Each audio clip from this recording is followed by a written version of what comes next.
कहानी की शुरुआत में हम एक स्पेसशिप को देखते हैं जो कि हमारे पृथ्वी की तरफ से काफी स्पीड से आ रहा था। एक लोकेशन पर जा करके वो स्पेसशिप बहुत ही बुरी तरह से क्रैश हो जाती है। यहाँ दोस्तों हमें मालूम चलता है कि एक सीक्रेट एजेंसी है और उन्होंने इस स्पेसशिप की लोकेशन को ट्रैक कर लिया है। यहाँ हमें हेनरी नाम करके एक इंसान को दिखाया जाता है जो कि डिफेंस डिपार्टमेंट में काम करता है। दरअसल इन्हें पता था कि वो स्पेसशिप कहाँ क्रैश हुई है। हेनरी अपनी पूरी टीम को लेकर के उस लोकेशन पर जा करके पहुँच जाता है जहां पर इन लोगों को एक बड़ा सा स्पेसशिप दिखाई देता है। इसके बाद दोस्तों सीन शिफ्ट होता है और हमें लास वेगस शहर को दिखाया जाता है। इस शहर के अंदर हम जैक नाम करके एक टैक्सी ड्राइवर को देखते हैं। जैक के कार में एलिस नाम करके एक लड़की आकर के बैठती है जो कि एक एस्ट्रोफिजिक्स है। उसका मानना ये है कि दूसरे प्लेनेट पर भी जीवन संभव हो सकता है। इस बारे में वो लोगों को लेक्चर देती है और उन्हें समझाती है, लेकिन लोग उसकी बातों पर ज्यादा ध्यान नहीं देते हैं। सभी लोग उसे पागल मानते हैं। यहाँ वो जैक से कहती है कि मैं एस्ट्रोफिजिक्स पर लेक्चर देने जा रही हूँ, अगर तुम आना चाहते हो तो आ सकते हो। इतना कहने के बाद वो जैक को अपना कार्ड भी देती है। अगले दिन सुबह में हमें मालूम चलता है कि जिस लोकेशन पर स्पेसशिप आकर के क्रैश हुआ था उस पूरी जगह को बंद कर दिया गया है, क्योंकि सरकार की जो खुफिया एजेंसी है वो यहाँ पर रिसर्च कर रही थी। रिसर्च के दौरान इन्हें पैरों के निशान मिलते हैं और इस पैरों के निशान के जरिए इन्हें मालूम चलता है कि उस स्पेसशिप के जरिए हमारी पृथ्वी पर जो भी एलियन आया है वो बिल्कुल इंसान की तरह है, मतलब कि वो इंसान के भेष में है, इसलिए उन्हें पहचानना थोड़ा मुश्किल है। अगले दिन सुबह में हमें फिर से जैक को दिखाया जाता है जो कि अपना टैक्सी लेता है और फिर से काम के लिए निकल पड़ता है। लेकिन जब अचानक से उसकी नजर पीछे की सीट्स पर पड़ती है तब उसे मालूम चलता है कि पीछे दो बच्चे बैठे हुए हैं। एक का नाम था सेथ और दूसरे का नाम था सैरा। इन्हें अचानक से देख करके जैक काफी हैरान हो जाता है। जैक इनसे कहता है कि अगर तुम्हें कहीं जाना है तो तुम्हें पैसे देने होंगे। इतना सुनते ही सेथ ढेर सारा पैसा निकालता है और जैक को दे देता है। इसके बाद सेथ अपने पास से एक डिवाइस निकालता है और उसमें लोकेशन ढूंढने लगता है। इधर हमें खुफिया एजेंसी को दिखाया जाता है जो स्पेसशिप से आए हुए एलियंस को ढूंढ रहे थे। कैमरे की मदद से इन लोगों को सेथ और सैरा दिखाई देते हैं। इन बच्चों पर शक इसलिए होता है क्योंकि इन बच्चों ने एटीएम मशीन में से $15,000 निकाल लिया था और इन्होंने एटीएम का इस्तेमाल भी नहीं किया। कैमरे की मदद से जब ये लोग बच्चों को ट्रैक करते हैं तब इन्हें मालूम चलता है कि वो बच्चे आखिरी बार एक टैक्सी में जाकर के बैठे हैं। नंबर प्लेट की मदद से ये लोग जैक के टैक्सी को ट्रैक कर लेते हैं। जैसे ही लोकेशन का पता चलता है तो हेनरी अपने लोगों के साथ जैक का पीछा करने लगता है।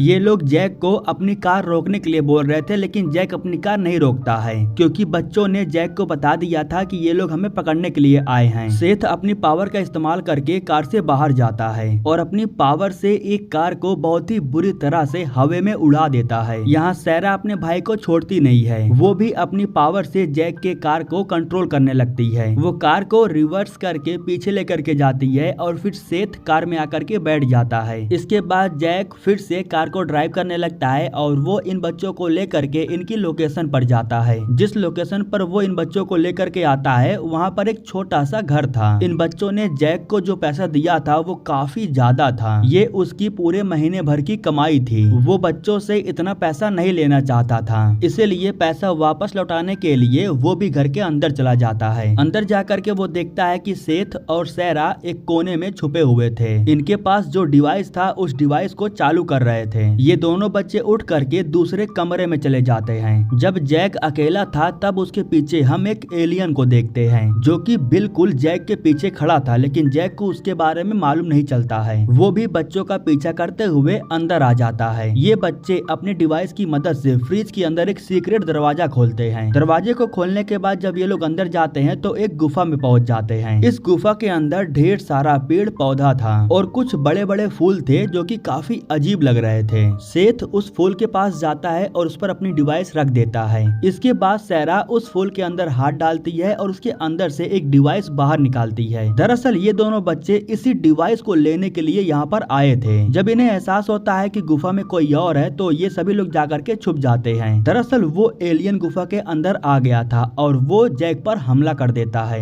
जैक को बचाने के लिए सैरा अपनी पावर से उस एलियन पर हमला कर देती है, जिससे एलियन काफी दूर जाकर के गिरता है और इन्हें भागने का मौका मिल जाता है। हमले के दौरान सेथ भी थोड़ा जख्मी हो गया था। जैक उसे उठाता है और अपनी कार में ला करके बैठा देता है। इसके बाद वो कार को स्टार्ट करता है और यहाँ से निकल जाता है, लेकिन अभी भी वो एलियन इनका पीछा कर रहा था। वो जैक के कार पर कई बार हमला करता है, जिसकी वजह से जैक की कार पूरी तरह से भंगार बन जाती है। लेकिन फिर भी कार में दम तो था, अभी भी वो कार को लेकर के काफी स्पीड से भाग रहा था। जिस टनल से होकर के ये लोग भाग रहे थे, उस टनल में एक ट्रेन हादसा हो जाता है और इसी हादसे की वजह से अब वो एलियन भी इनका पीछा करना बंद कर देता है। इन सब की वजह से जैक बहुत अपसेट हो गया था। वो इन बच्चों से पूछता है कि आखिर ये सब चल क्या रहा है। तब सैरा बताती है कि जो एलियन हम पर हमला कर रहा है उसका नाम साइफेन है और वो तब तक यहाँ से वापस नहीं जाएगा जब तक उसका मिशन पूरा नहीं हो जाता, और उसका मिशन हम है, वो हमें लेने के लिए यहाँ पर आया है। हम एक एलियन है और हमारा एक मकसद है। यह सुनकर के जैक काफी गुस्सा हो जाता है और हंसने भी लगता है। वो कहता है कि मैं कैसे मान लूं कि तुम बच्चे एलियन हो? एलियन तुम्हारी तरह बिल्कुल नहीं दिखते, तुम तो इंसान हो। तभी सैरा उसे प्रूफ देने के लिए अपनी पावर का इस्तेमाल करती है। वो अपनी पावर से सारे सामान को हवा में उड़ाने लगती है, जिससे जैक को इतना तो यकीन हो जाता है कि ये बच्चे बिल्कुल सही कह रहे हैं। अब इसके बाद जैक इनकी हेल्प करने के लिए तैयार हो जाता है, लेकिन सबसे पहले वो अपनी कार को ठीक करवाने के लिए उसे लेकर के गराज पर जाता है। वैसे रात हो गई थी, लेकिन फिर भी वो गराज के मालिक को अच्छा खासा पैसा देता है, जिसकी वजह से वो काम चालू करने के लिए तैयार हो जाता है। जब तक गाड़ी बन रही थी तब तक जैक इन बच्चों को लेकर के एक क्लब में आ जाता है। ठीक उसी वक्त जैक के पास एक कॉल आता है। दरअसल ये कॉल उसके मैनेजर ने किया था। वो जैक को ये बताना चाहता था कि उसे एक ऑर्डर मिला है, लेकिन इस कॉल की वजह से जैक की लोकेशन खुफिया एजेंसी वालों को मालूम चल जाता है। कुछ समय के बाद जैक के पास एक और कॉल आता है और इस बार ये कॉल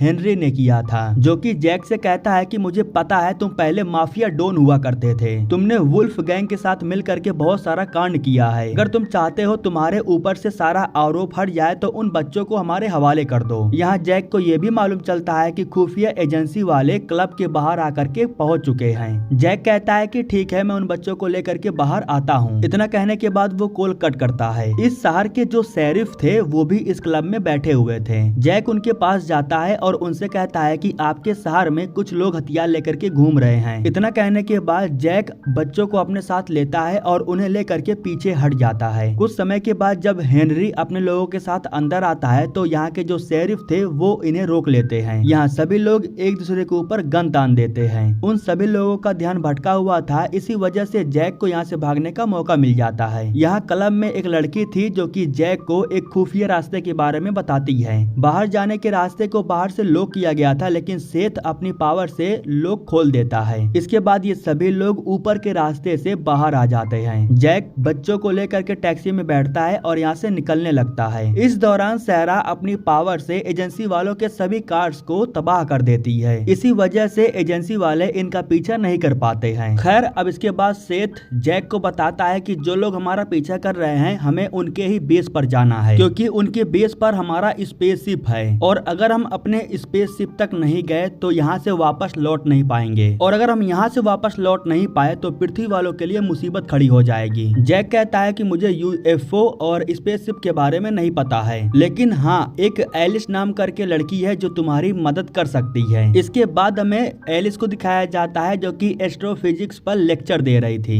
उसने पृथ्वी पर एक स्पेसशिप को आते हुए भी देखा था। वो लोगों से कहती है कि ब्लैक होल की मदद से हम कई लाइट ईयर दूर तक सफर कर सकते हैं, लेकिन लोगों का ये कहना था कि ब्लैक होल होता ही नहीं है, तो हम सफर कैसे करेंगे, और स्पेसशिप वाली जो बातें हैं वो सारी झूठी हैं। एलिस का लेक्चर कोई नहीं सुनता, सभी लोग उठ करके बाहर चले जाते हैं। तभी यहाँ पर जैक उन बच्चों के साथ आ जाता है। जैक उससे कहता है कि इन बच्चों को इनके प्लेनेट पर वापस पहुँचाना है, इसीलिए इनका स्पेसशिप ढूंढने में हमें तुम्हारी हेल्प चाहिए। वैसे एलिस को यह सब कुछ बकवास लग रहा था, लेकिन जब बच्चे अपनी पावर्स दिखाते हैं तब एलिस को यकीन हो जाता है। सैरा अपने पास से एक डिवाइस निकालती है और इस डिवाइस की वजह से ये लोग पूरा ब्रह्मांड देख पा रहे थे। एलिस को तो बिल्कुल यकीन ही नहीं हो रहा था कि ये सब कुछ ऐसा सच में है। जब उसे मालूम चला कि ये बच्चे सच में एलियंस हैं तो वो काफी एक्साइटेड हो जाती है। वो बच्चों से पूछती है कि आखिर तुम्हारा स्पेसशिप हमारी पृथ्वी पर क्रैश कैसे हुआ और तुम लोग पृथ्वी पर आखिर आए क्यों हो। जिसके बाद सैरा इन्हें बताती है कि हमारा ग्रह बिल्कुल पृथ्वी की तरह है। हमारे ग्रह पर ऑक्सीजन की मात्रा खत्म होने की वजह से लोग मर रहे हैं। हमारे माता पिता एक साइंटिस्ट हैं, उन्होंने पृथ्वी पर एक्सपेरिमेंट किया था, इसीलिए हम ये डिवाइस लेने के लिए यहाँ पर आए थे। इस डिवाइस की मदद से हम अपने ग्रह को फिर से ऑक्सीजन दे सकते हैं। हमारे माता पिता यहाँ नहीं आ सके क्योंकि मिलिट्री वालों ने हमारे माता माता पिता को पकड़ लिया है। हमारे ग्रह के एलियंस को पृथ्वी के बारे में मालूम चल गया है। पृथ्वी पर आकर के कब्जा करना चाहते हैं और यहाँ घर बसाना चाहते हैं। लेकिन कुछ लोग इस चीज के खिलाफ हैं, जैसे कि मेरे माता पिता। वो किसी और ग्रह को नुकसान नहीं पहुँचाना चाहते हैं। हमारी मिलिट्री ने साइफेन जैसी एलियंस को बनाया है। अगर वो एलियन पृथ्वी पर आ गए तो पूरी पृथ्वी को तबाह कर देंगे। पृथ्वी को बचाना है तो स्पेसशिप को ढूंढने में हमारी मदद करो, ताकि समय रहते हम इस डिवाइस को लेकर के वापस अपने ग्रह पर जा सके। इसके बाद एलिस इन लोगों को लेकर के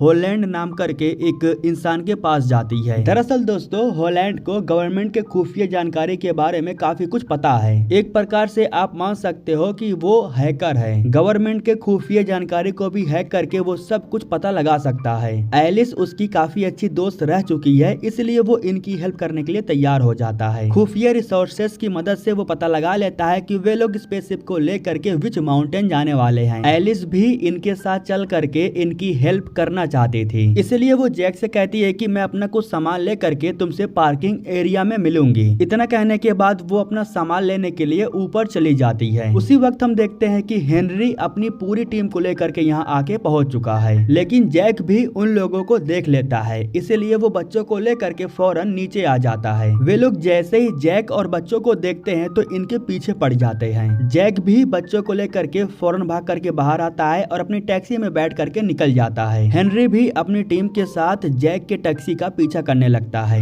एक वक्त ऐसा आता है जब ये लोग टैक्सी को पकड़ लेते हैं, लेकिन टैक्सी में जैक नहीं था बल्कि हॉलैंड बैठा हुआ था। दरअसल इन लोगों को बेवकूफ बनाया गया। दरअसल इन लोगों ने हॉलैंड से उसका आरवी वैन ले लिया था। आरवी वैन की मदद से ये सभी लोग विच माउंटेन पहुंच जाते हैं। अब इन्हें यहाँ से बेस तक जाने के लिए पैदल ही जाना होगा, लेकिन तभी सेथ और सैरा पर हमला होता है, जिसकी वजह से वो दोनों बेहोश हो जाते हैं। दरअसल हेनरी ने पहले से ही अपनी टीम को यहाँ पर तैयार करके रखा था। हेनरी इनसे कहता है कि इन बच्चों पर मैं एक्सपेरिमेंट करना चाहता हूँ। तभी एलिस कहती है कि उनके साथ ऐसा मत करो, वो हमें नुकसान नहीं पहुँचाएंगे। अगर वो सही सलामत यहाँ से लौट करके नहीं गए तो हमारी पृथ्वी नहीं बचेगी। जिस पर हेनरी कहता है कि तुम लोग अपनी फिक्र करो, इस वक्त तुम सरकारी प्रॉपर्टी पर खड़े हो, जो कि एक जुर्म है। इसके लिए तुम 20 साल तक अंदर भी हो सकते हो। बेहतर यही होगा कि चुपचाप यहाँ से चले जाओ। अब इसके बाद हेनरी इन दोनों को एक कार में बैठा देता है और यहाँ से वापस भेज देता है, लेकिन बीच रास्ते में जैक सोल्जर्स पर हमला कर देता है। हमला करने के बाद सब कुछ इनके कंट्रोल में हो जाता है।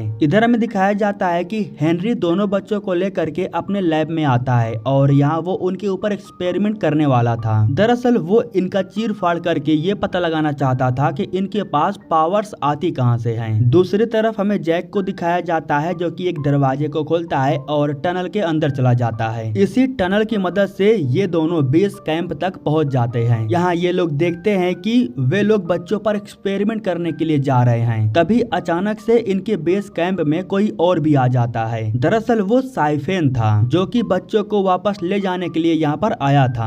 मिलिट्री वाले जैसे ही उस एलियन के करीब जाते हैं तभी वो इन पर हमला कर देता है। एलियंस के हमला करने की वजह से सबका ध्यान भटक जाता है। मौके का फायदा उठा करके जैक और एलिस सूट पहन करके बच्चों के पास जाते हैं। यहाँ पर कुछ साइंटिस्ट थे जिस पर जैक हमला कर देता है। इसके बाद जैक इन बच्चों को छुड़ाता है और एलिस जैसे तैसे करके इन बच्चों को होश में लेके आती है। हेनरी के आने से पहले वो बच्चों को लेकर के यहाँ से भाग जाता है। बच्चों के पास एक डिवाइस था, उसी डिवाइस की मदद से वो पता लगा लेते हैं कि उनका स्पेसशिप कहाँ पर है। जब ये लोग अपने स्पेसशिप के पास जाते हैं तो वहाँ पर ढेर सारे डॉक्टर्स को देखते हैं, जो कि स्पेसशिप को खोलने की पूरी कोशिश कर रहे थे। यहाँ पर एलिस एक डॉक्टर बन करके नीचे आती है और सभी लोगों से कहती है कि हेनरी ने सब कुछ बंद करने के लिए कहा है। सभी साइंटिस्ट भी बेचारे उसकी बात मान लेते हैं और यहाँ से चले जाते हैं। उनके जाने के बाद सैरा अपने डिवाइस की मदद से स्पेसशिप के दरवाजे को खोल देती है, लेकिन जब ये लोग स्पेसशिप के अंदर जाने लगते हैं तो उसी वक्त हेनरी अपनी पूरी टीम को लेकर के यहाँ के पहुंच जाता है। यहाँ जितने भी सोल्जर थे वो लगातार इन पर गोलियां चला रहे थे, लेकिन एक भी गोलियां इन्हें छू नहीं पाती। तभी यहाँ पर साइफेन आ जाता है और वो हेनरी के सभी लोगों पर हमला कर देता है। हमले के दौरान जैसे ही इन्हें मौका मिलता है तो ये सभी लोग भाग करके स्पेसशिप के अंदर चले जाते हैं। सैरा और सेथ फौरन स्पेसशिप को चालू करते हैं और स्पेसशिप को लेकर के यहाँ से उड़ जाते हैं। कुछ समय के बाद इन्हें एहसास होता है कि स्पेसशिप के अंदर कोई और भी है। दरअसल वो साइफेन था जो लगातार जैक पर हमला कर रहा था। जैक भी उस पर हमला करता है और उसके सर में से हेलमेट को बाहर निकाल लेता है। जैक और साइफेन इन दोनों के बीच में लड़ाई हो रही थी और ये दोनों गलती से जा करके स्पेसशिप के इंजन में गिर जाते हैं। जैक तो बच जाता है लेकिन वो साइफेन को नीचे धक्का दे देता है जिसकी वजह से उसकी मौत हो जाती है। इस तरह से ये लोग साइफेन को भी हरा देते हैं। जाने से पहले बच्चे इन दोनों को पृथ्वी पर छोड़ देते हैं। वैसे जैक ने इन बच्चों की काफी हेल्प की थी, इसलिए सेथ उसे थैंक यू बोलता है। सैरा भी काफी इमोशनल हो जाती है। ये लोग जैक को एक डिवाइस देते हैं और कहते हैं कि इससे हम तुमसे मिलने के लिए आते रहेंगे। आखिरी बार मुलाकात करने के बाद बच्चे स्पेसशिप के अंदर चले जाते हैं और इसी के साथ दोस्तों ये कहानी यहीं पर खत्म हो जाती है।